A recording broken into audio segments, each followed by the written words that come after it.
Assalamu alaikum wa rahmatullahi wa barakatuhu. A'udhu billahi minash shaitanir rajim. Bismillahir rahmanir rahim. Wassalatu wassalamu ala rasulihil kareem. Rabbi shrah li sadri wa yassir li amri. Wahlul 'uqdatan min lisani yafqahu qawli. Allahumma ihdi qalbi wa saddid lisani waslul sakhimata qalbi. Ameen ya rabbil alameen. Alhamdulillah, alhamdulillah, alhamdulillah. We can never thank Allah enough that He has brought us so close to another Ramadan. And we beg Allah, we ask Allah Azza wa Jal that He enables us to live through this Ramadan, and may this Ramadan be a source of purification for all of us, a source of increase in our good deeds, a source of increasing in closeness to our Lord Azza wa Jal. And may this Ramadan be better than all previous Ramadans that we have lived through. The fact is that every single day of our lives is a very special and a very important day. A day that will never ever return. Every single day is a gift from Allah subhanahu wa ta'ala. And every single day we have the opportunity to seek Allah subhanahu wa ta'ala's forgiveness and to earn His generous rewards. So while Ramadan, yes, we want to make sure that we benefit from every single day, the fact is that we have to start preparing for Ramadan from now. Don't wait for the first day of Ramadan to seek forgiveness, to worship, to increase in your recitation of the Quran, to be a little nicer to the people around you. Begin right now. Because the thing is that when we are not in the habit of dealing with people in a good way, when we're not in the habit of praying salah, when we're not in the habit of reciting Quran, when we're not in the habit of remembering Allah subhanahu wa ta'ala, then when the month of Ramadan comes, then we struggle a lot. So in order to make use, in order to benefit from every single day of Ramadan, we have to prepare now. We have to begin now. So inshallah, the things that we're going to discuss today, I would like for you to think about incorporating these things from now. Meaning start doing these things from today. Don't wait for the first day of Ramadan to become the most, excellent version of yourself. Start trying now, because change happens gradually. Especially when it comes to habits that we have to change and new behaviors that we need to bring about, then that requires time and effort. So I hope inshallah that the things that we're going to discuss today are going to become lifelong habits, not just things that we're going to practice in the month of Ramadan and we're going to end in the month of Ramadan. Allah subhanahu wa ta'ala tells us in Surah Al-Hajj, Ya ayyuhalladhina amanu, O you who have believed, irka'u, all of you should make ruku', wasjudu, and you should make sajda, wa'budu rabbakum, and you should worship your Lord, waf'alul khayra, and you should do good things, la'allakum tuflihun, in order that you may be successful. So here Allah subhanahu wa ta'ala tells us that we should pray salah, we should perform ruku' and sujud, but we should also do ibadah, we should also worship our Lord otherwise. Our worship should not just be limited to prayers. There should be worship outside of salah as well. And then it shouldn't just be that we are focused on ritual acts of worship. We should also do good things for the sake of Allah subhanahu wa ta'ala. وَافْعَلُوا الْخَيْرَ. Why? لَعَلَّكُمْ تُفْلِحُونَ, in order that you may be successful. So this is the key to success. And when the month of Ramadan enters, then a caller calls out. يُنَادِي مُنَادٍ. We learn in Hadith that an announcement is made that Ya baghi al-khayri aqbil, that O seeker of goodness, come forward, advance. Meaning this is your time to accelerate, to really give it your best, to do the best that you can to increase in your good deeds. وَيَا بَاغِيَ الشَّرِّ أَقْصِرْ. And O seeker of evil, the person who does evil things, take a break. Stop right now. Why? Because this month of Ramadan is really a time to increase in our good deeds. This is not a time when we want to be wasting our time doing useless things or things that will become a source of regret and burden for us on the Day of Judgment. So with this in mind, let us talk about what are the good things that we can do every single day of the month of Ramadan. The fact is that every single person, they have their own unique circumstances, their own unique situation. Your life is very different from my life. Your life is very different from perhaps even your spouse's life. The responsibilities that you have, the nature of your work, the nature of your responsibilities or your health or your family circumstances vary from the people who are around you. So the first thing is that we should not compare ourselves to people, and don't just spend your Ramadan wishing for things to be different so that you could worship Allah subhanahu wa ta'ala in a different way. Because every single person can worship Allah subhanahu wa ta'ala given the situation that they're in. We have the example of the prophets of Allah, and the thing is that every single prophet, their life was very different.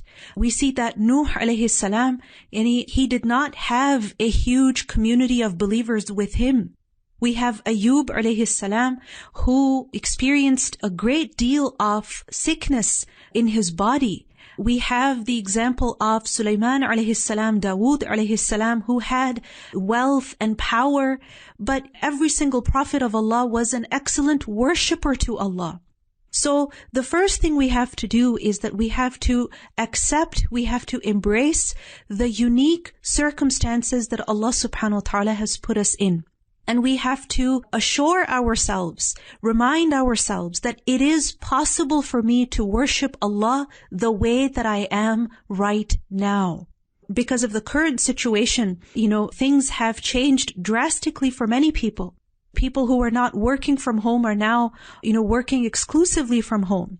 Or people who have been recently married are now navigating through a very different lifestyle. People who may have relocated to a different country, to a different city, again, their life may be very different from how it was previously. People who were accustomed to going to the masjid every single Ramadan may not be able to go to the masjid this Ramadan. So yes, our circumstances have changed. But in every circumstance, in every situation, remember that we can worship Allah subhanahu wa ta'ala. So instead of thinking about what you cannot do, start thinking about what you can do. And I hope that inshallah the things that I will mention today are things that every single person can do regardless of their circumstances, inshallah. Allah subhanahu wa ta'ala tells us in Surah Al-Asr that وَالْعَصْرِ إِنَّ الْإِنسَانَ لَفِي خُسْرٍ, that by time humanity is in loss. Meaning, as time passes, we are losing. We are losing something incredibly important, and that is our lives. Every day that passes means that we now have less of our lives left. إِلَّا الَّذِينَ آمَنُوا وَعَمِلُوا الصَّالِحَاتِ, except for those people who believe and do righteous deeds. It doesn't say except for those people who are wealthy, who are at peace in their heart, who have no worries in their lives, whose children are independent, or who have perfect health. No, what is said is إِلَّا الَّذِينَ آمَنُوا وَعَمِلُوا الصَّالِحَاتِ, those people who believe and do righteous deeds. This is the key to success. Iman and amal salih. وَتَوَاصَوْا بِالْحَقِّ وَتَوَاصَوْا بِالصَّبْرِ. And those who encourage each other to adhere to the truth and encourage each other to be patient. So I hope inshallah that this session will be a means of encouragement to observe patience and strength in worshipping Allah subhanahu wa ta'ala. And remember that as you are, you can worship Allah subhanahu wa ta'ala. So the first thing is that when it comes to worshipping Allah, we have to remember that there are two conditions. And those conditions are that whatever we do it with sincerity. We do it exclusively for the sake of Allah subhanahu wa ta'ala, for the pleasure of Allah subhanahu wa ta'ala. And we do it in the way that Allah subhanahu wa ta'ala likes. not the way that, may be pleasing to us or may be convenient for our lives or may be impressive to people or may be excellent for posting photos online. That's not the goal. The goal of ibadah is to seek the approval of Allah and to do things in the way that Allah subhanahu wa ta'ala likes. So when it comes to fasting, for example, we are taught that whoever fasts in the month of Ramadan with iman, with faith, and with expectation of reward, then all of their sins are forgiven. We learn about praying in the nights of Ramadan, that whoever prays in the nights of Ramadan with iman, with faith, and with expectation of reward from Allah, then all of their sins are forgiven. So we want to make sure that whatever we do in the month of Ramadan and also otherwise, we want to make sure that we do it with sincerity and we do it seeking the approval of Allah, expecting reward from Allah.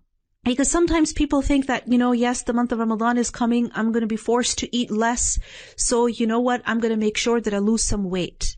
Or, people have these goals like, this month I'm really going to prove to my family that I am a good person. That's not the goal. The goal is to seek reward from Allah because our Lord is appreciative. He is very generous in His rewards and He accepts the good deeds of His slaves that are done with sincerity. So that's the first thing, that we have to renew our intentions and we have to remind ourselves that this is for my Lord. I expect reward for this from my Lord. And remember that when it comes to the worship of siyam, of fasting, then this is really a private matter between you and your Lord. So for example, who knows that you are actually really fasting? It is only Allah subhanahu wa ta'ala. This is a matter that is secret between you and Allah. Because a person can pretend to fast in front of other people, by not eating in front of them, but then eating in private, right, behind a closed door. And yes, people may think that, they're fasting. So who is it that really knows you're fasting? It is Allah subhanahu wa ta'ala. So fasting is an excellent ibadah through which we can practice sincerity, that we perform our actions only for the sake of Allah subhanahu wa ta'ala, being true to Allah, being honest with Allah. This is the first thing. The second thing is that let us begin this month with gratitude to Allah subhanahu wa ta'ala. And every single day of Ramadan also, we should begin with gratitude, where we verbally express gratitude to Allah subhanahu wa ta'ala. You see, in the morning when we wake up, we're supposed to say, Alhamdulillahi alladhi ahyana. That all praise to Allah who has given us life again. So every day is a new life. And every day that we wake up is an opportunity to show gratitude to Allah subhanahu wa ta'ala. And remember that it is not enough to just feel gratitude, that yes, I'm so happy that, it's Ramadan, that I'm getting to fast, that I'm getting to pray. I have the opportunity to worship Allah subhanahu wa ta'ala. I love the month of Ramadan. That's great that you're feeling gratitude. It's also important that we express gratitude. And we see there are studies that show that expressing gratitude is far more effective than just thinking about gratitude, or than even just writing about gratitude. So for example, when it comes to writing in your gratitude journal, that's a great exercise, but when you actually verbally express gratitude, this is something that is far more beneficial to your mental health, to your overall well-being.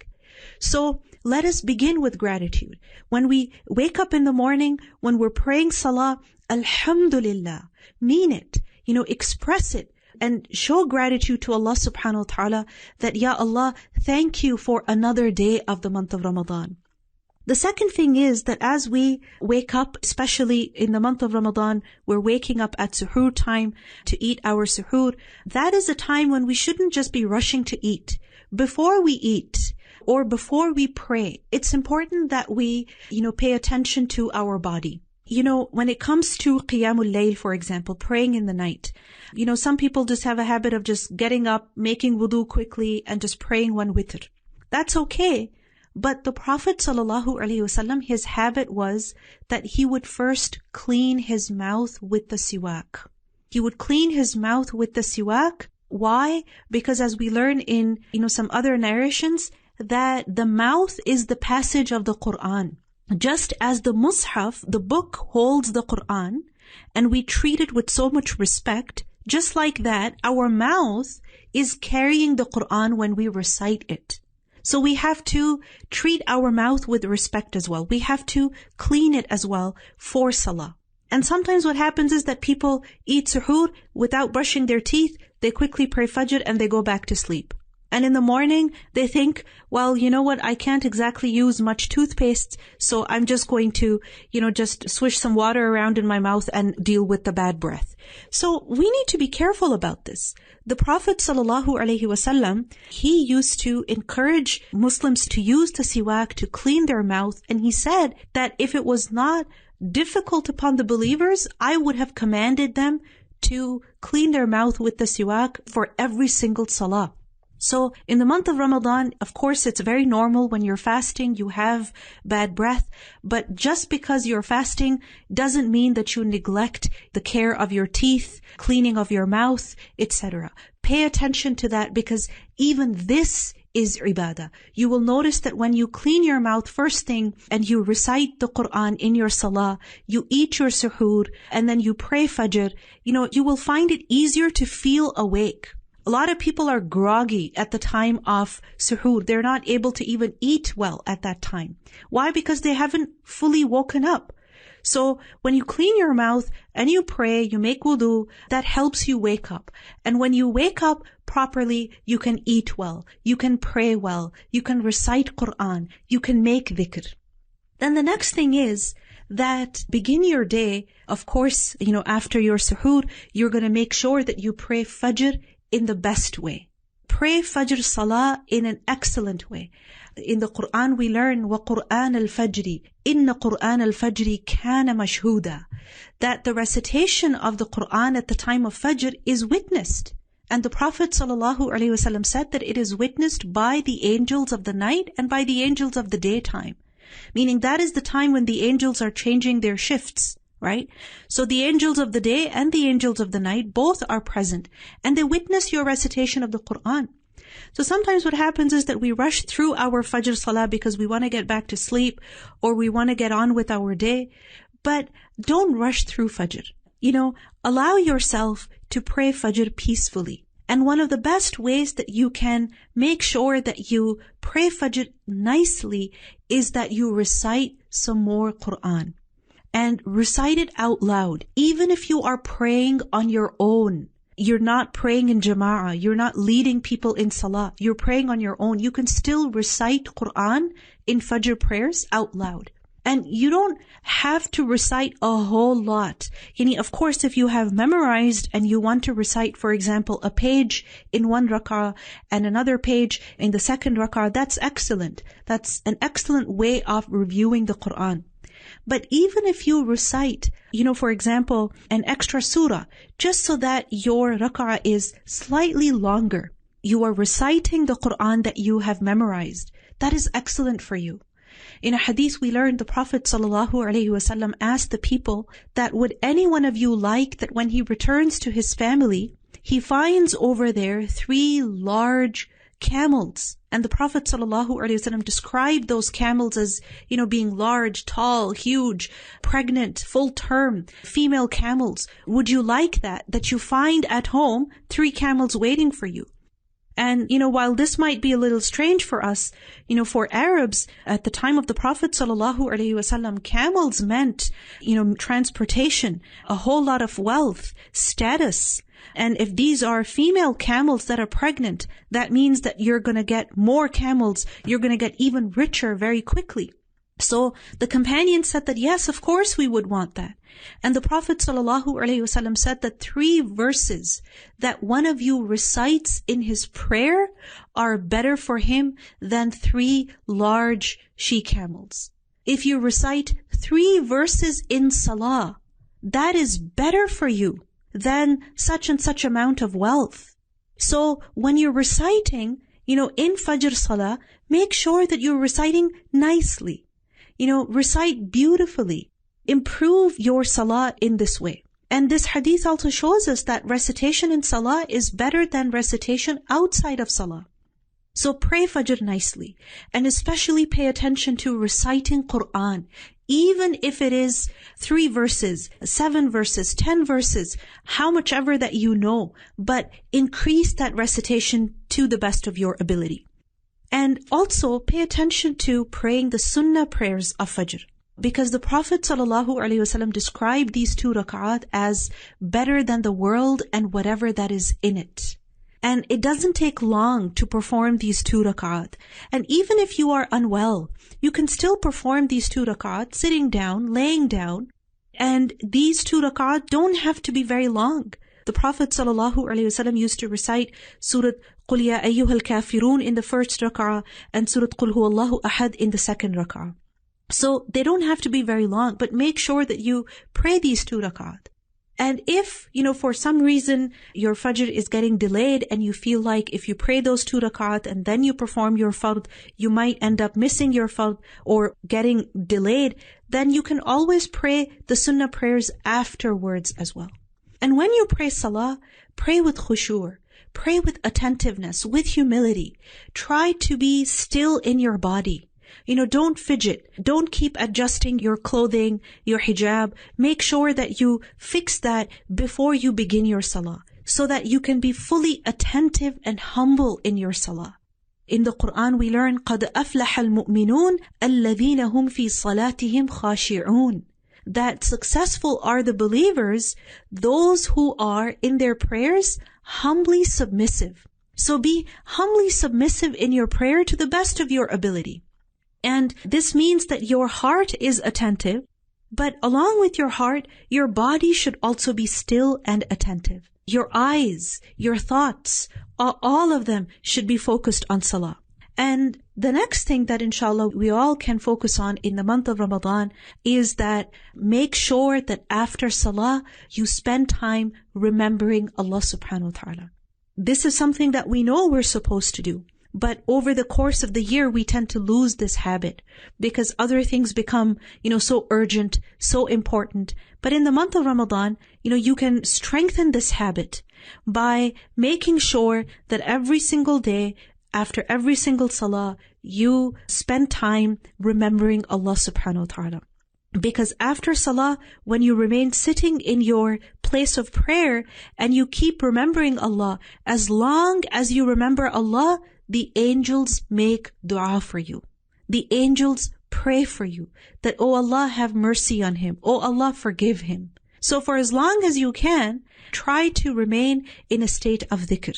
And what dhikr can you make? Of course, the adhkar after salah, there's Allahu Akbar, astaghfirullah, astaghfirullah, astaghfirullah, Allahumma anta as-salam wa minka as-salam. And then also, Rabbi a'inni ala dhikrika wa shukrika wa husni ibadatik. Make sure that you have, a book or, an app or something that you can use to remind yourself of the du'as that you should be making after salah. Among these is, of course, saying Subhanallah, Alhamdulillah, Allahu Akbar 33 times.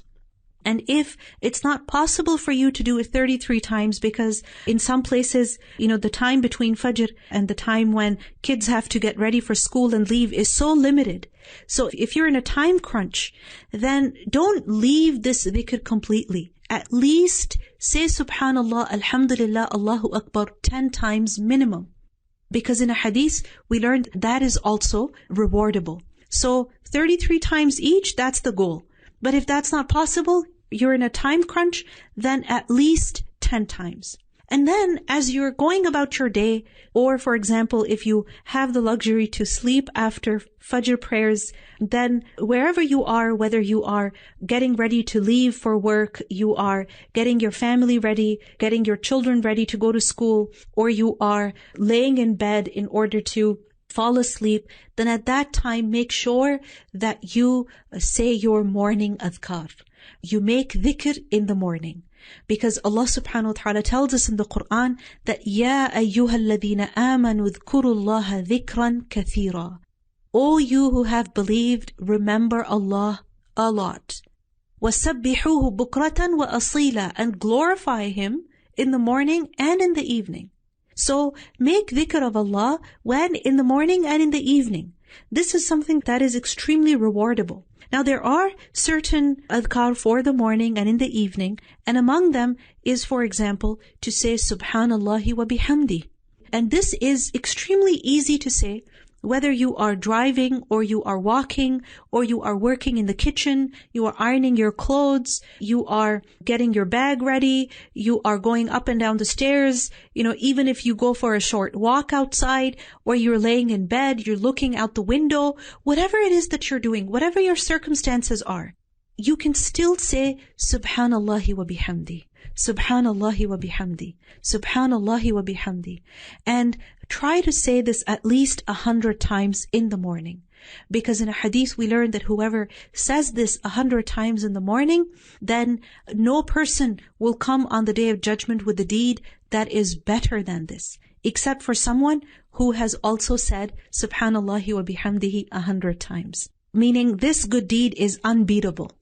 So make a habit of saying Subhanallahi wa bihamdihi. And if you say it slightly out loud, then this will help you make sure that you actually say Subhanallahi wa bihamdihi, because when we make dhikr quietly, what happens is that we say it a few times and then we get lost in our thoughts. Or we start talking to someone. And in that, we forget that we were making dhikr. So if you are saying it slightly out loud, then this will help you complete the dhikr, and it will also remind other people that you are making dhikr so they won't interrupt you. And perhaps your saying it out loud will also encourage them to say it. So, Subhanallahi wa bihamdi, this is something that we can make sure that we do in the morning, as we are getting ready for the day, or as we are even laying down to take a nap.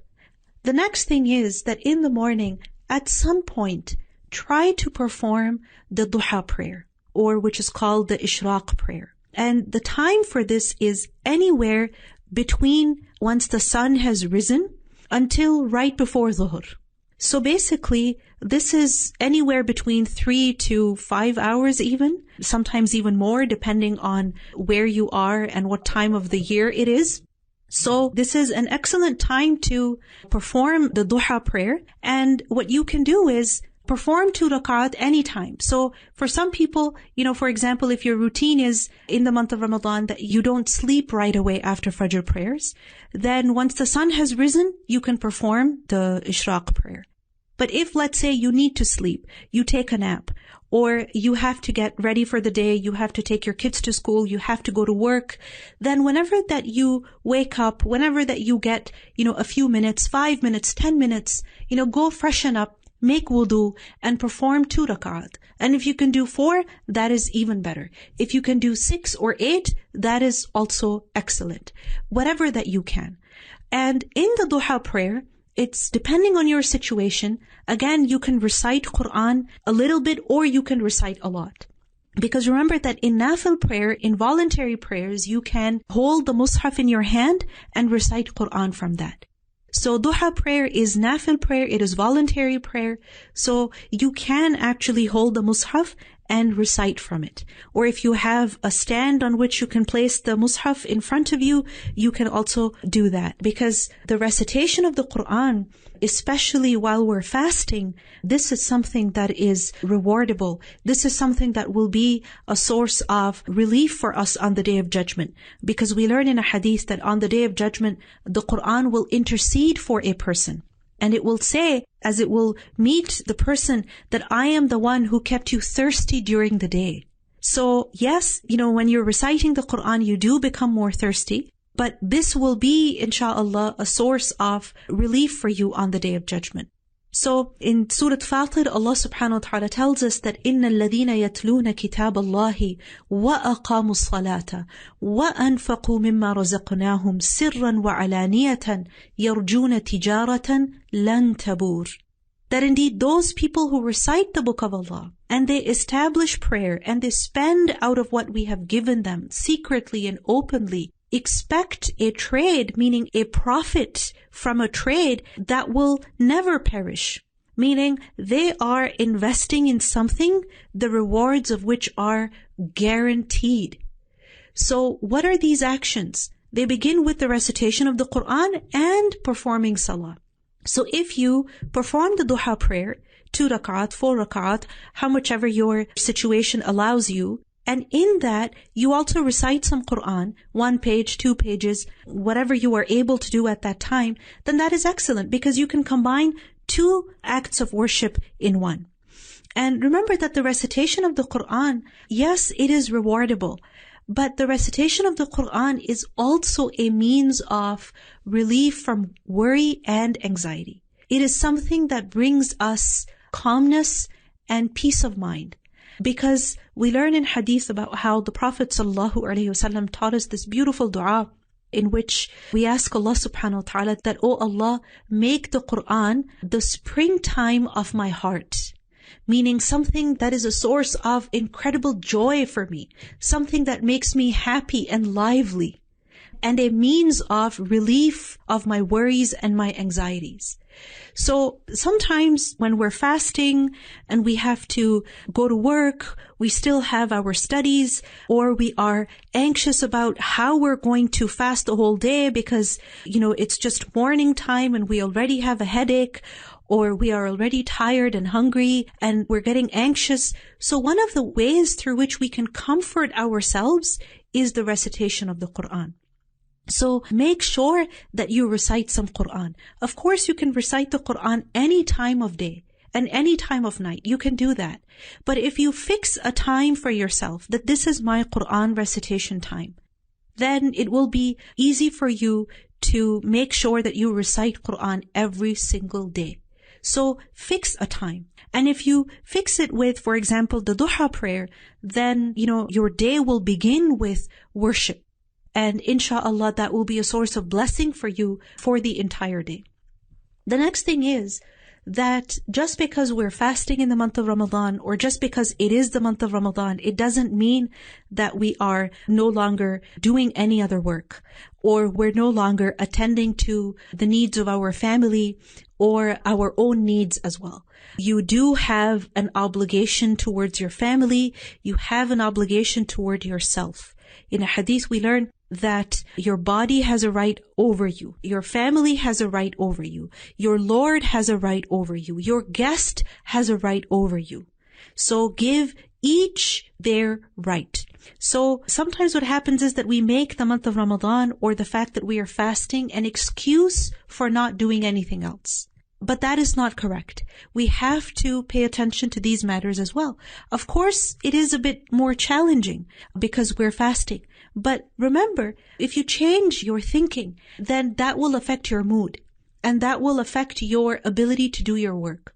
So if you, remind yourself that, for example, if you are preparing lunch for your children, right, because they're not fasting, they're going to school.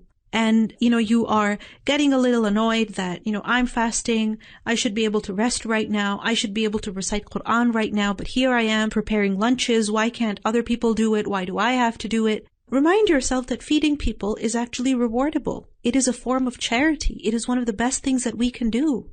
When we are taking care of our families, even if it's in the form of tidying up the house or doing some laundry or driving our children to school, or for men, or even for many women, who have to go to work and earn money to provide for their families. This is all rewardable when you're doing it with the right intention, inshallah. So remind yourself that I'm doing this for the sake of Allah. I'm given these responsibilities which I have to fulfill. And if I'm doing this in acceptance of Allah's decree, then this will be rewardable. And sometimes it's a struggle that you really have to fight against yourself. You have to discipline yourself. But in a hadith, we learn that the best form of jihad is that you do jihad against yourself and against your desire for the sake of Allah. That you strive against your desire, your hawa, your desire. It asks of you that you just sleep and sleep more. But this is the time when you have to pay attention to your family, for example. So you strive against yourself and you make yourself, get your children ready, get their lunches ready, drop them off to school, etc. There's reward in this for you. Don't think it's a waste of your time. There is reward in this for you. We learned that the Prophet ﷺ, he used to work at home. Aisha radiallahu anha said that he used to yarmalu fi baytihi. When she was asked that what is it that he used to do in his house, she said that he used to, mend his own clothes, and he used to, milk the sheep, وَيَخْدُمُ نَفْسَهُ, and he would take care of himself. We learned that she also said that كَانَ فِي مِهْنَةِ أَهْلِهِ. He used to be in the service of his family. So when you are taking care of your family, or when you are, doing your work so that you can provide for your family, this is not a waste of your time. This is also a form of ibadah. This is also a means through which you can earn the pleasure of Allah. In a hadith, we learn that no man spends on himself or his family or his parents or his servant, except that it is written as a charity. That any amount that a man spends on his family, even on himself, this is written as charity. So this is not a waste. The time that you spend with your family looking after them, this is also rewardable. But of course, you have to be mindful and careful that all of your energy and all of your time is not just going into housework or in doing these kind of things. They are important, but at the same time, you also have to pay attention to the dhikr of Allah, the recitation of the Quran, etc. And if you fix a time for that, like for example, duha prayer, if you have spent 20 minutes of your morning performing duha prayer and reciting Quran and making dhikr, you're going to be in a better mood. You're not going to be feeling that your family is a burden on you. You're not going to be thinking that, because of them, you can't do more worship. So fix a time for yourself. And you might have to be a little selfish over there, but if you attend to your needs, you are better equipped to deal with your family and to take care of them and provide for them.